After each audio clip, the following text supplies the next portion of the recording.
मेरे प्यारे दोस्तों, मित्रों और साथियों, सादर नमस्कार। मैं हूं आपका इष्ट मित्र दोस्त मिस्टर शांतिलाल डंसिना, बड़े डूमरपाली, रावड़सन, खरसिया, जिला रायगढ़, छत्तीसगढ़, भारत से हूं। मित्रों, आप लोग हमारे इस YouTube चैनल वीडियो को देखते हैं तो आपको मैं हृदय से धन्यवाद देता हूं। अगर आप पहली बार देख रहे हैं तो प्लीज़ आपसे निवेदन करता हूं कि सब्सक्राइब जरूर कर दें, बेल आइकन का जो घंटी है उसको भी क्लिक कर दें और ऑल ऑप्शन का चयन करना होगा। मित्रों, शुरू से अंत तक जरूर सुने, समझें, देखें, अनुभव करें। अगर जीवन में उतारने लायक कुछ विशेष तथ्य है तो उसको सिरोधार्य करें और जीवन पथ पर आगे बढ़ें। इष्ट मित्रों के पास शेयर भी कर दें। अगर कोई विशेष सुझाव की आवश्यकता महसूस हो रही है तो आप हमें कमेंट बॉक्स पर सूचित करें और आगे भविष्य के लिए मार्गदर्शन भी दें। मित्रों, उपासना की सफलता अपने साधना के ऊपर निर्भर होती है। जैसा हम उपासना करते हैं वैसा हमें फल प्राप्त होता है। उपासना का शाब्दिक अर्थ देखें तो उप का अर्थ होता है भगवान और आसन का मतलब होता है स्थान ग्रहण करना, भगवान के पास बैठना। आसन का मतलब होता है बैठना। भगवान के पास यदि जीवन रूपी समय का सदुपयोग करना है तो एक घड़ी आधो के पुण्यात कहा जाता है।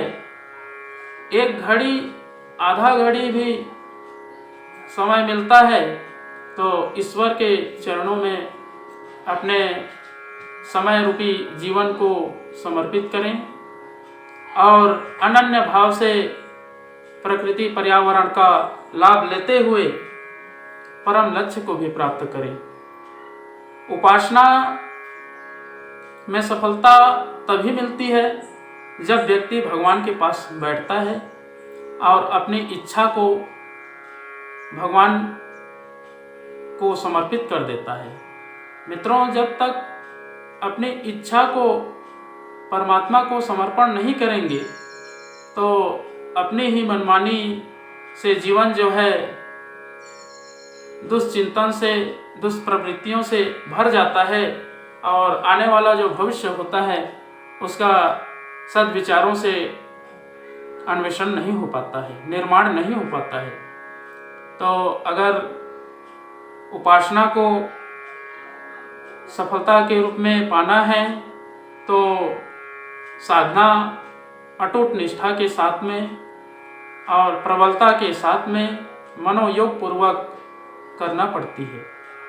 अगर हम साधना के अविच्छिन्न अंग को जीवन में उतारेंगे और उसके जो बताए हुए मार्ग हैं उसको सिरोधार्य करेंगे तो जीवन में हर क्षेत्रों में सफलता मिलेगी और सभी का रहस्य जो है अनुभूति होगी।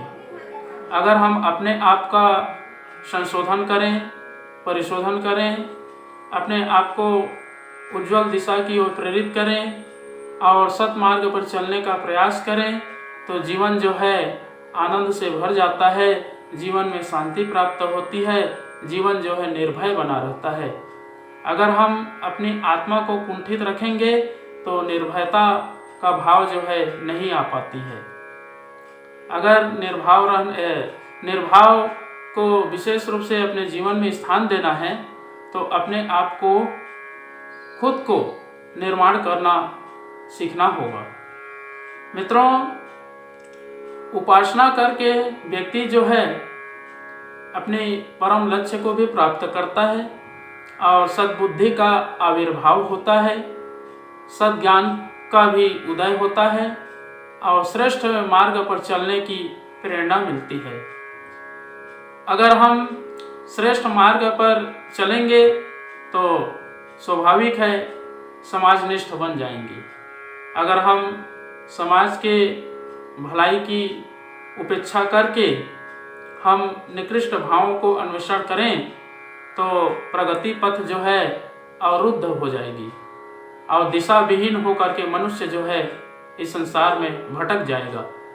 तो मित्रों, उपासना, साधना, आराधना, स्वाध्याय, संयम, सेवा, इन सब चीज़ों को अपने जीवन में अविच्छिन्न अंग के रूप में मान करके सिरोधार्य करना चाहिए, ताकि आने वाला उज्जवल भविष्य और समय सदुपयोग हो सके, भविष्य का अच्छा से निर्माण हो सके और प्रगति के पथ पर भी आगे बढ़ सकें। सबके भावों को आविर्भाव करने के लिए विचारों को समझना पड़ता है और मन को कायम रखना पड़ता है। अगर मन नियंत्रित नहीं रहेगा तो आप विचारों में सम्मिलित नहीं हो पाएंगे, एक दूसरे के विचारों को समझने की क्षमता आप में नहीं रहेगी। अगर समझने की क्षमता को विकसित करना है तो अपने आप को उपासना के तत्व में विलीन करना पड़ेगा और आगे भविष्य का भी साधना स्वाध्याय के माध्यम से अग्रसर करना पड़ेगा। मित्रों, गायत्री मंत्र एक सर्वश्रेष्ठ मंत्र है, दुनिया का अद्भुत मंत्र है। गायत्री मंत्र एक फिलॉसफी है, इसे हम जीवन जीने की कला भी कह सकते हैं। वह सोचने का एक तरीका है, जीवन यापन करने की एक पद्धति है, समाज के गठन का तरीका है, विश्व की शांति का मूल मंत्र है। अगर हम इसको अपना कर चलेंगे तो हम अच्छी दुनिया की कल्पना कर सकते हैं। अच्छी दुनिया हमें फिर से देखने को मिल सकती है, जैसे कि प्राचीन काल में देखने को मिलती थी। इसलिए गायत्री को एक दिव्य ज्ञान कहा गया है। गायत्री एक दिव्य ज्ञान है, इसे देव माता भी कहते हैं। इसकी उपासना से मनुष्य देवता बन जाता है, इसे विश्व माता भी कहते हैं। गायत्री की जो फिलॉसफी है उसको सबको समझनी चाहिए। अगर हम इसे समझ गए तथा उस रास्ते पर हम चलने का प्रयास कर सके तो हमारा जीवन धन्य हो सकता है। मित्रों, तो आइए एक बार गायत्री महामंत्र और एक बार संपुट के साथ में महामृत्युंजय मंत्र का उच्चारण मेरे साथ साथ में करेंगे। आज महाकाल का शुभ अवसर, सोमवार का दिन है और भगवान महाकाल सोमवार को ही नहीं हर दिन को प्रसन्न रहते हैं। उनका अनुदान वरदान सबको मिलता रहे, इसी भावना से मेरे साथ साथ में उच्चारण करेंगे।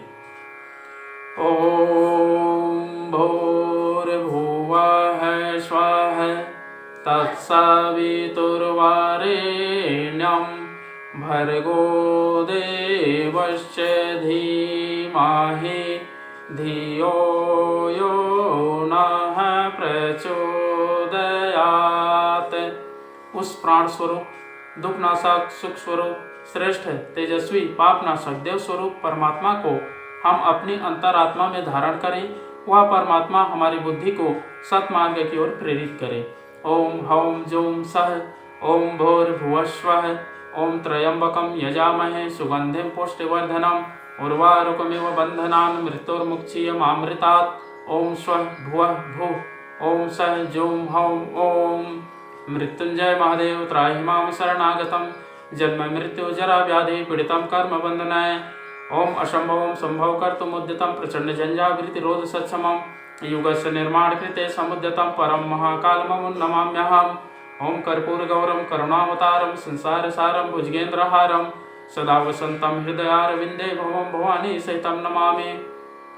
ओम अस्तो मा सद्गमय तमसो मा ज्योतिर्गमय मृत्युर्मामृतं गमय। परम पूज्य गुरुदेव, वेद मूर्ति, तपोनिष्ठ, युग दृष्टा, युग प्रवर्तक पंडित श्री राम शर्मा आचार्य जी, परम वंदनीय माता जी भगवती देवी शर्मा जी और गायत्री माता, धरती माता, भारत माता, प्रकृति, पर्यावरण, सूर्यदेव, महाकाल भगवान, सरस्वती माँ, लक्ष्मी माता, सभी ग्रह नक्षत्र, अखिल विश्व ब्रह्मांड के सभी देवी देवताओं के सूक्ष्म संरक्षण में उपस्थित सभी हमारे प्रिय आत्मीय आदरणीय सम्माननीय हितैषी जितने भी यूट्यूब चैनल के माध्यम से वीडियो देख रहे हैं, सभी देवतुल्य भाइयों, देवी स्वरूपा माताओं बहनों, आप लोगों को मेरा सादा प्रणाम। ऋषि चिंतन के सानिध्य में से आज का जो एक बहुत ही अनमोल महत्वपूर्ण सुविचार है आपके पास प्रस्तुत करने का प्रयास कर रहा हूँ। आज का सुविचार है मित्रों, उपासना की सफलता साधना पर निर्भर है। बहुत ही अमूल्य और महत्वपूर्ण सुविचार है। आत्मिक प्रगति के मार्ग में सबसे बड़ा व्यवधान उन कुसंस्कारों द्वारा प्रस्तुत किया जाता है जो दुर्भावों और दुष्कर्मों के रूप में मनोभूमि पर छाए रहते हैं। आकाश में बादल छाए हों तो फिर मध्याह्न काल का सूर्य यथावत उदय रहते हुए भी अंधकार ही छाया रहेगा। जब तब करते हुए भी आध्यात्मिक सफलता न मिलने का कारण एक ही है, मनोभूमि का कुसंस्कारी होना। साधना का थोड़ा सा गंगा जल इस गंदे नाले में गिरकर अपनी महत्ता खो बैठता है। नाले को शुद्ध कर सकना संभव नहीं होता। बेशक तीव्र गंगा प्रवाह में थोड़ी सी गंदगी भी शुद्धता में परिणत हो जाती है, पर साथ ही यह भी सच है कि सड़ाध भरी गंदगी गटर को थोड़ा सा गंगा जल शुद्ध कर सकने में असमर्थ असफल रहेगा। मित्रों, साधना की अपनी महिमा और महत्ता है। उसे गंगा जल से कम नहीं अधिक ही महत्व दिया जा सकता है, पर साथ ही यह भी समझ लेना चाहिए कि वह सर्वसमर्थ नहीं है। गंगा जल से बनी हुई मदिरा अथवा गंगा जल में पकाया हुआ मांस शुद्ध नहीं गिने जाएंगे। शौचालय में प्रयुक्त होने के उपरांत का गंगा जल भरा पात्र देव प्रतिमा पर चढ़ाने योग्य न रहेगा। गंगा जल की शास्त्र प्रतिपादित महत्ता यथावत बनी रहे, इसके लिए यह नितांत आवश्यक है कि उसके संग्रह उपकरण एवं स्थान की पवित्रता भी अक्षुण्ण बनी रहे। बहुत बहुत धन्यवाद मित्रों। अगले बार नए विचारों के साथ में नए वीडियो लेकर के आपके पास फिर प्रस्तुत होंगे। सादर नमस्कार।